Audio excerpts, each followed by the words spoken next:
like to welcome you to this walk through Romans. Today we're in Romans, the 2nd chapter, verse number 9. Now, the Apostle Paul is talking about two different types of judgment. He's talking about, in verse number 7, he talked about the judgment of people who do good. And now and we talked about this yesterday, he's talking about the judgment upon people who make the decision that they're going to absolutely reject God. It's the worst decision that a person could ever make. If I were to title a message, I would say it, the worst decision. Now, verse number 9 says this. It says, "There will be tribulation and distress for every soul of mankind who does evil, for the Jew first and for the Greek." What's the Apostle Paul saying? He's saying that for the people who do evil, there's going to come a couple things that he mentions here. There's going to be tribulation and distress. Tribulation and distress. Now, let me just say this. I don't believe that the Apostle Paul here is talking about the end times. I don't believe that he's talking about a judgment that's going to be the judgment of whether you go to heaven or hell. I believe he's talking about right here and right now. Now, I believe that there is a hell. I believe that there is a hell where people are going to experience the wrath of God for eternity. But I believe here in verse number 9, the Apostle Paul is telling us that people that do evil are going to experience these two things. The first thing that he says is they're going to experience tribulation. Well, what does it mean to experience tribulation? Well, it means to experience things that come with pressure. Let me ask you a question. Have you ever been in a really tight spot where you feel like I can't endure the pressure anymore? Well, that's what the Apostle Paul is talking about. He's talking about a pressure that comes upon someone that's constantly pressing in, and not pressing in a good way, but pressing in a bad way. It's called tribulation. You see, the people who decide, who make this decision, the thing that's going to come upon their life is tribulation, pressure, hard times, difficulties. One of the ways that we could translate this is we could translate this as afflictions, sickness, all types of financial afflictions. You see, we need to understand that in the here and now, in the time that we live in, there are things that a person can do that causes something to happen. It's called cause and effect. If you decide to not serve the Lord, you know what you're heading for? You're heading for pressure. You're heading for affliction. You're heading for tribulation.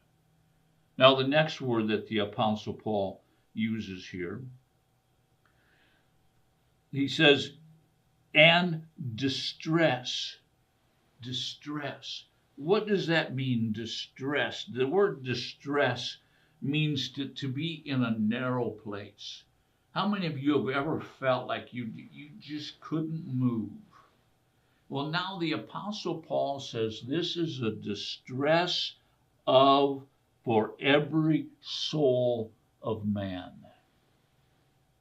This is not a physical distress.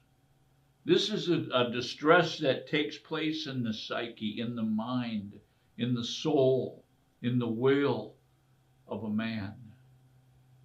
I just can't find freedom. I'm in a hard spot. I don't know where to turn. I'm confused. I don't know what's happening. You see, those things, the tribulation and the distress of soul, come because a person decides to do evil. And let me just say this. I believe that can also mean not just a personal thing or an individual thing, but it can also be on a society.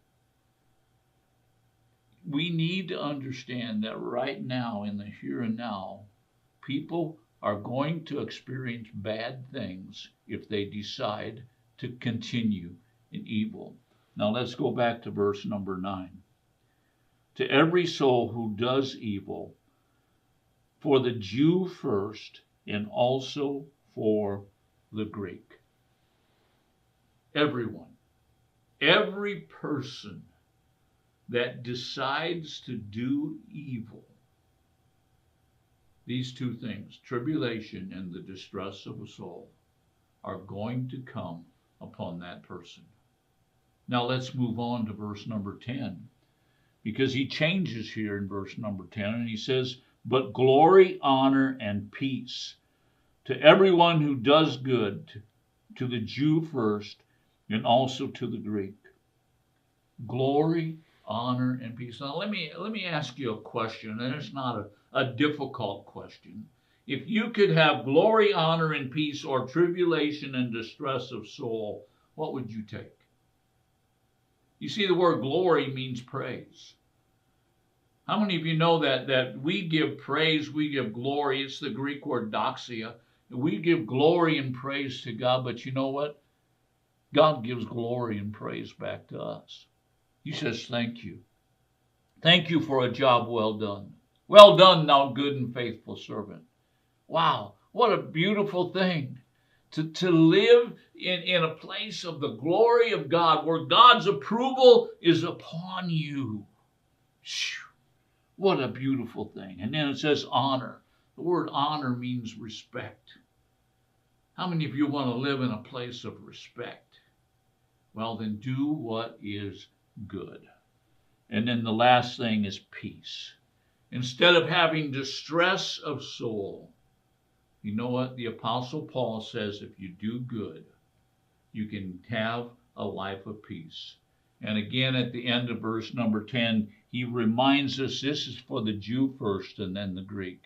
In other words, God doesn't draw and make a difference in what nationality you are, what ethnic group you are. This is going to come upon everyone who does good. Verse number 9 is going to come upon everyone who does bad. Verse number 10 is going to come upon everyone who does good. Now we're going to pick up with verse number 11 tomorrow. I hope that you'll join us. Thank you for watching.